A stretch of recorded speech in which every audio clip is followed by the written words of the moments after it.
Hi friends, வாங்க கோதுமை வாழைப்பழம் கோதுமை போண்டா எப்படி செய்யுதுன்னு பார்ப்போம். நல்லா சாஃப்டாக நானும் இப்போ தான் ஃப்ரெண்ட்ஸ் இதை செஞ்சு பார்க்குறேன். ஆனால் சூப்பராக இருந்தது. கோதுமை மாவை கொஞ்சம் நம்ம மெஷர்மெண்ட்டு நான் கொஞ்சம் கொஞ்சமாக சொல்லித்தரேன். நல்லா சாஃப்டாக நல்லா ஈவினிங் ஸ்நாக்ஸுக்கு நல்லா இருந்தது ஃப்ரெண்ட்ஸ். ஆனால் நான் டீ போடலை, பாலாக காய்ச்சிக்கிட்டேன்.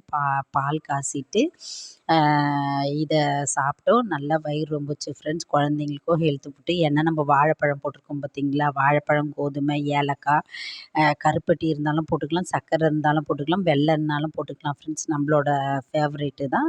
ஆனால் நம்மளுக்கு எவ்வளோ தேவையோ அவ்வளோ போட்டால் போதும் ஃப்ரெண்ட்ஸ். நிறைய போட வேணாம். வாங்க என்னென்ன பொருள் தேவைப்படுன்னு பார்ப்போம். 3 வாழைப்பழம் எடுத்துக்கணும் ஃப்ரெண்ட்ஸ். அதுக்கப்புறம் நான் வெல்லம் எடுத்துக்கிட்டேன். ஒரு 1/2 கப்பு நம்மளுக்கு எவ்வளோ தேவையோ அவ்வளோ நம்ம உடச்சி வச்சுக்கணும். 1 கப்பு கோதுமை மாவு எடுத்துக்கணும் ஃப்ரெண்ட்ஸ். 1 கப்பு கரெக்டாக நம்ம அளந்து எடுத்துக்கணும். 1 கப்பு எடுத்துக்கணுமா, 2 ஏலக்காய். நம்ம இதை எல்லாத்தையுமே நம்ம மிக்சியில் போட்டு அரைச்சிக்கணும் ஃப்ரெண்ட்ஸ். மிக்சியில் போட்டு அரைச்சிக்கணும். வெல்லத்தையும் உடச்சி வச்சுக்கணும். நம்ம 1 கப்பு கோதுமை மாவு போதும் ஃப்ரெண்ட்ஸ். அப்புறம் வாழைப்பழத்தை நம்ம மிக்சியில் போட்டுக்கணும். 3 வாழைப்பழம் நம்ம தேவைக்கேற்ப போதும். அப்புறம் ஏலக்காய், சர்க்கரை, இல்லைன்னா வெல்லம், கருப்பட்டி எது வேணாலும் போட்டுக்கலாம். நான் இன்றைக்கி வெல்லத்தை தான் போட்டேன். வெல்லம் இதெல்லாம் கோதுமை மாவும் எல்லாம் போட்டு நல்லா மிக்சியில் அரைச்சிக்கணும் ஃப்ரெண்ட்ஸ். நல்லா கூழாக அரைச்சிக்கணும். அரைச்சி நம்ம தனியாக வேறு பாத்திரத்தில் ஊற்றி சோடா உப்பும் போட்டுக்கணும் ஃப்ரெண்ட்ஸ். ஒரு சிட்டிகை உப்பும் போட்டுக்கணும். அப்போ தான் நம்மளுக்கு அந்த ஸ்வீட்டை தூக்கி கொடுக்கும் கரெக்டாக.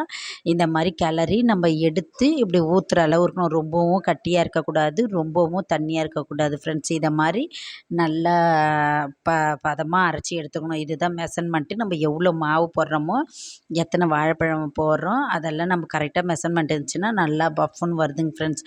ஆனால் நம்ம இதெல்லாம் கலந்து ஒரு 1/2 மணி நேரம் ஊற வைக்கணும். ஏன்னா கோதுமை மாவு ஊறணும், சோடா உப்பு எல்லாமே ஒரு 1/2 மணி நேரம் இல்லை ஒரு 1/4 மணி நேரம் ஊறணும் ஃப்ரெண்ட்ஸ். அதுக்கப்புறம் எண்ணெயை காய வச்சு நம்ம குண்டு கரண்டியில் ஒரு கரண்டியாக ஊற்றி கொஞ்சம் மேலேயும் எண்ணெய் ஊற்றி நல்லா 2 பக்கமும் திருப்பி நம்ம போட்டு எடுத்தோன்னா வாழைப்பழம் கோதுமை bonda super friends. Evening snacks நல்லா இருந்தது. என் பிள்ளைங்க நல்லா திருப்தியாக சாப்பிட்டானுங்க ஃப்ரெண்ட்ஸ். கடையிலலாம் நம்ம வாங்கினோன்னா கட்டுப்படி ஆகாது. நம்ம வீட்டிலையே போட்டு எடுத்துக்கலாம். நல்லா ஜம்முன்னு இருந்ததுங்க ஃப்ரெண்ட்ஸ்.